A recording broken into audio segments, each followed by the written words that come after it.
26 नवंबर 2008 मुंबई की सड़कें अपनी रोज की रवानी में थीं। कोई दफ्तर से घर लौट रहा था, कोई किसी रेस्तरां में रात का खाना खा रहा था, कोई अपनों के साथ बैठकर उस खुशनुमा शाम का लुत्फ उठा रहा था। ताजमहल पैलेस होटल की लॉबी में रोशनियां जगमगा रही थीं। लियोपोल्ड कैफे में हंसी चिठोली का माहौल था।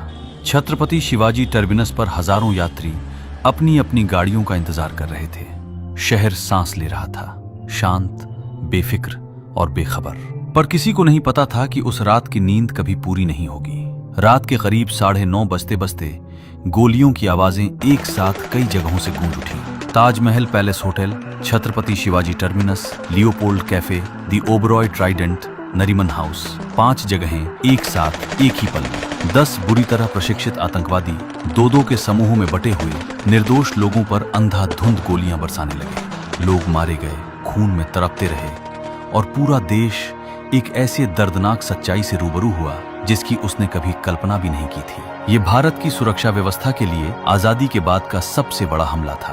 पर ये 10 लोग आए कहां से थे, भारत में कैसे घुसे और इस पूरी साजिश को किसने बुना था? इसके लिए हमें उस रात से कई महीने पीछे जाना होगा। ये 10 लोग कोई आम लोग नहीं थे। इनमें सबसे कम उम्र का था महज 21 साल का। इन्हें पाकिस्तान में चुना गया था एक खास मकसद के लिए और इन्हें तैयार किया गया था उस तरीके से जो किसी इंसान को इंसान से हथियार बना देता है। पहला काम था इनके जहन को तोड़ना। इस्लाम के नाम पर, जिहाद के नाम पर इनके दिमाग में जहर भरा गया।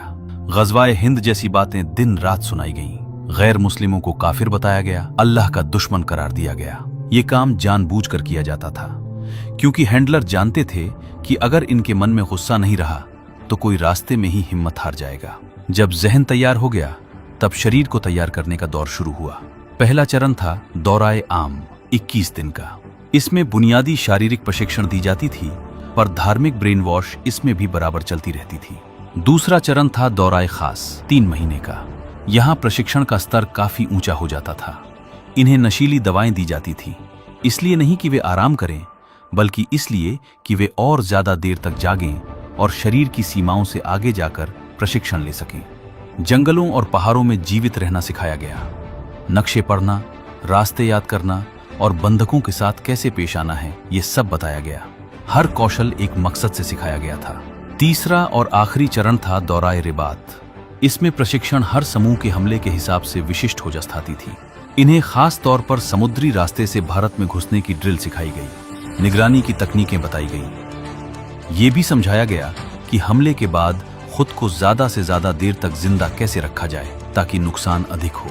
इस चरण के बाद जो बाहर निकला वो एक पूरी तरह तैयार आतंकवादी था जो जानता था कि हमला कैसे करना है, जीवित कैसे रहना है और मर कैसे जाना है। फिर वो दिन आया। ये लोग पाकिस्तान से निकल पड़े, समुद्री रास्ते से, क्योंकि ये सबसे कम नजरों में आता था। एक नाव में सवार हुए जिसमें AK-47 राइफलें, ग्रेनेड, सैटेलाइट फोन, GPS उपकरण और सूखे मेवे व बुनियादी सामग्री लदी थी। नाव को ऊपर से इस तरह सजाया गया था जैसे किसी आम मछुआरे की हो, ताकि दूर से देखने पर किसी को संदेह न हो। भारतीय और पाकिस्तानी समुद्र के बीच के पानी में पहुंचते ही इन्होंने कुबेर नाम की एक भारतीय मछली पकड़ने वाली नाव को अगवा कर लिया। अपना सारा सामान और हथियार उस नाव में डाल दिए। बाद में जांच में पता चला कि इन्होंने कुबेर पर सवार सभी लोगों को मार डाला, सिर्फ एक को छोड़कर। वो था नाव का कप्तान। उसे इसलिए जीवित रखा गया था क्योंकि उसे नाव चलानी थी। जब मुंबई का किनारा नजदीक आया उसकी भी जरूरत खत्म हो गई और कप्तान भी मार दिया गया। किनारे के करीब पहुंचकर कुबेर को छोड़ दिया गया और एक छोटी डिंगी नाव का इस्तेमाल करके ये 10 लोग मुंबई के कोलाबा इलाके में उतरे। ये जगह जानबूझकर चुनी गई थी। यहाँ से उनके सभी निशाने करीब थे। हैंडलर को सूचना दी गई कि वे पहुंच गए हैं। आगे से हिदायत आई, योजना के मुताबिक चलो। वे सब अपनी अपनी दिशाओं में निकल पड़े। एक बात और, कोलाबा से निकलते वक्त एक मछुआरे ने इन्हें देखा था। उसने गौर किया था कि 10 लोग जो भारतीय नहीं लग रहे थे डिंगी से बाहर आए, पर जब तक वो कुछ कर पाता ये लोग जा चुके थे। अजमल कस्साब और इस्माइल खान, इन दोनों का निशाना था छत्रपति शिवाजी टर्मिनस। पहले इन्होंने कोलाबा से एक टैक्सी ली उस स्टेशन की तरफ। उतरते वक्त टैक्सी में एक विस्फोटक उपकरण छोड़ दिया जो बाद में विले पार्ले के पास फट गया। उस विस्फोट में चालक और एक यात्री की जान चली गई। पर अभी शहर को नहीं पता था कि ये तो बस शुरुआत थी। रात के तकरीबन 9:15 बजे कस्साब और इस्माइल ने छत्रपति शिवाजी टर्मिनस के अंदर कदम रखा। मुख्य हॉल में रुके, धीरे से राइफलें निकाली, पत्रिकाएं जोड़ी और फिर एक पल में वो हुआ जो उस भरे पूरे स्टेशन ने कभी नहीं सोचा था। टिकट खिड़कियों पर खड़े लोग प्लेटफॉर्म की तरफ भागे, प्लेटफॉर्म पर बैठे लोग बाहर की तरफ भागे। कोई नहीं जानता था कहाँ जाए, क्योंकि गोलियां चारों तरफ से आ रही थी। लोग गिर रहे थे, लोग चीख रहे थे, भगदड़ में कुचले जा रहे थे और ये दोनों आगे बढ़ते रहे प्लेटफॉर्म की तरफ, जहां लोग और भी ज्यादा थे। जैसे ये कोई खेल हो उनके लिए, जैसे एक भी पल जहन में ये ख्याल ना आया हो कि ये जिंदगियां हैं। और कसाब वो हंस रहा था जोर जोर से, जैसे उसे कोई फर्क ही ना पड़ रहा। 20 मिनट के भीतर वो दोनों वहां से निकल गए, पीछे छोड़ गए 58 लाशें और 100 से ज्यादा घायल, सिर्फ 20 मिनट में। मुंबई पुलिस तब तक इसे एक स्थानीय गैंगवार समझ रही थी, पर अब वो समझ चुकी थी ये कोई गैंगवार नहीं था, ये एक पूरे पैमाने का आतंकी हमला था और वो अभी भी जारी था। छत्रपति शिवाजी टर्मिनस से निकलकर ये दोनों कामा अस्पताल की तरफ बढ़े, गोलियां चलाते हुए अंदर घुसे। अस्पताल के कर्मचारियों ने जो किया वो बेहद सूझबूझ का काम था। तुरंत सभी बत्तियां बंद कर दी, दृश्यता शून्य कर दी और सभी प्रवेश द्वार बंद कर लिए। कुछ देर बाद जब कसाब और इस्माइल को वहां ज्यादा कुछ नहीं मिला, वे निकल पड़े। जिस रास्ते से गए वहां मुंबई पुलिस ने उन्हें रोकने की कोशिश की और इस मुठभेड़ में वो हुआ जो पूरे देश को अंदर तक हिला गया। एटीएस प्रमुख हेमंत करकरे, अशोक कामते और विजय सालस्कर, तीनों शीर्ष अधिकारी कसाब और इस्माइल के अचानक किए हमले में शहीद हो गए। उनका खून उस रात मुंबई की सड़क पर बहा। फिर इन दोनों ने उनकी पुलिस कार छीन ली और दक्षिण से उत्तर की तरफ भागने लगे। थोड़ी दूर जाकर पुलिस की कार छोड़ दी और एक स्कॉडा कार छीन ली ताकि पहचाने न जाए। उसी वक्त रात के 9:40 के आसपास ताजमहल पैलेस होटल में अबू अली और अबू सोहेब ने प्रवेश किया। ताज, जो हमेशा से भव्यता और विलासिता का प्रतीक रहा था, उस रात एक कत्लगाह बन गया। मुख्य लॉबी में घुसते ही गोलियां चलने लगी। रेस्तरां में बैठे लोग अपनी कुर्सियों के नीचे छुप गए, किसी ने मेज के पीछे शरण ली, किसी ने रसोई में दौड़ लगाई, पर गोलियां हर तरफ थी। फिर ये दोनों ऊपरी मंजिलों की तरफ बढ़े। कमरों के दरवाजे खटखटाते, दरवाजे खुलते ही अंदर गोलियां दाग देते। होटल के अधिकतम हिस्से को अपने कब्जे में करना था उन्हें। बहुत से लोगों को बंधक बना लिया गया। होटल की रसोई में उस रात कई लोग छुपे थे और उन्हीं में से एक थे देश के जाने माने उद्योगपति गौतम अडानी, जो किसी कारोबारी बैठक से वहां आए थे। उन्हें बाद में सुरक्षित बाहर निकाला गया। इन दोनों ने एक कमरे के पर्दों में आग भी लगा दी ताकि सीसीटीवी की दृश्यता कम हो और वे जितनी देर हो सके उतनी देर वहां टिके रहे। 31 निर्दोष नागरिकों की जान गई ताज में। ये सब करते हुए आतंकवादियों के हैंडलर पाकिस्तान से बैठकर हर खबर इन्हें दे रहे थे। समाचार चैनलों से जानकारी उठाकर सीधे सैटेलाइट फोन पर कहां पुलिस पहुंची, कहां रास्ता खुला है, कहां और लोग छुपे हैं, सब कुछ। जब राष्ट्रीय सुरक्षा गार्ड एनएसजी की टुकड़ी ताज पहुंची तो सबसे पहले होटल का नक्शा मांगा गया। ताज की भूल भुलैया जैसी संरचना में हर कमरे तक पहुंचना एक अलग चुनौती थी।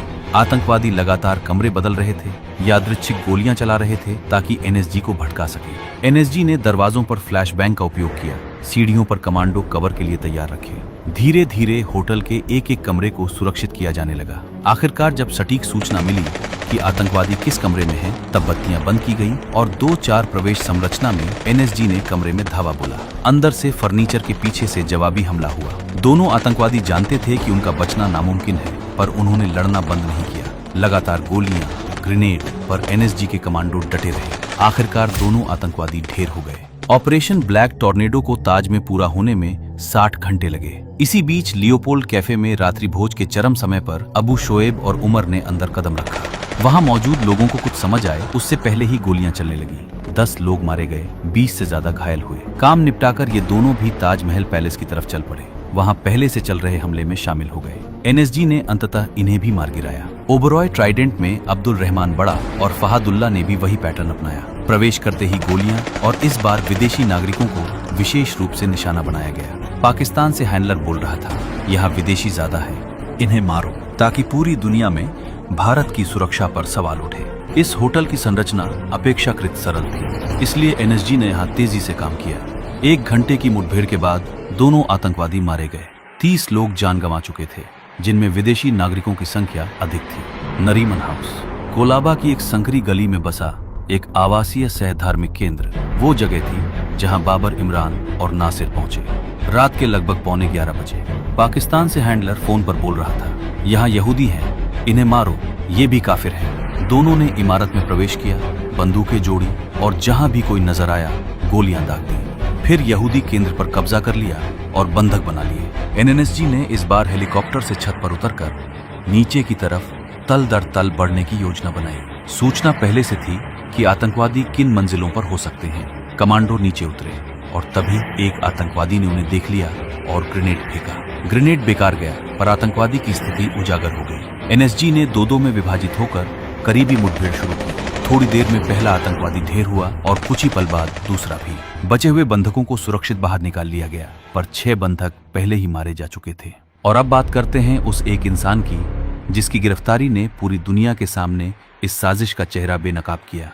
कसाब और इस्माइल, जो स्कोडा लेकर भाग रहे थे, से एक बड़ी गलती हुई। जिस पति पत्नी की गाड़ी उन्होंने छीनी थी, उन्हें इन्होंने जल्दबाजी में जिंदा छोड़ दिया और वही उनकी सबसे बड़ी भूल साबित हुई। उस जोड़े ने तुरंत पुलिस को खबर दी कि दोनों गिरगांव चौपाटी की तरफ गए हैं। पुलिस ने नाकाबंदी कर ली। जैसे ही स्कोडा वहां पहुंची और ड्राइविंग सीट पर बैठे इस्माइल ने नाकाबंदी देखी, वो रुक गया। फिर डिवाइडर से कार कूदा कर भागने की कोशिश की, पर नाकाम रहा। पुलिस ने पुष्टि कर ली, यही है वे दोनों। गोलियां चली, इस्माइल वहीं गिर गया। कसाब को भी गोली लगी थी, पर उसमें अभी थोड़ी जान बाकी थी। पुलिस कार की तरफ बढ़ी।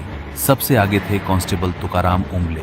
उन्होंने सह चालक सीट का दरवाजा खोला और उसी एक पल में कसाब ने 5 गोलियां दाग दी। तुकाराम ओम्बले को 5 गोलियां लगी। वे वहीं शहीद हो गए, पर उनकी उस महान कुर्बानी की वजह से कसाब जिंदा पकड़ा गया। ये एक ऐसी उपलब्धि थी जो आगे चलकर पूरी दुनिया के सामने ये साबित करने वाली थी कि ये हमला पाकिस्तान की धरती से पाकिस्तानी संगठनों के इशारे पर किया गया था। कसाब की पूछताछ ने एक एक परत खोली और वो एक अलग दास्तान है।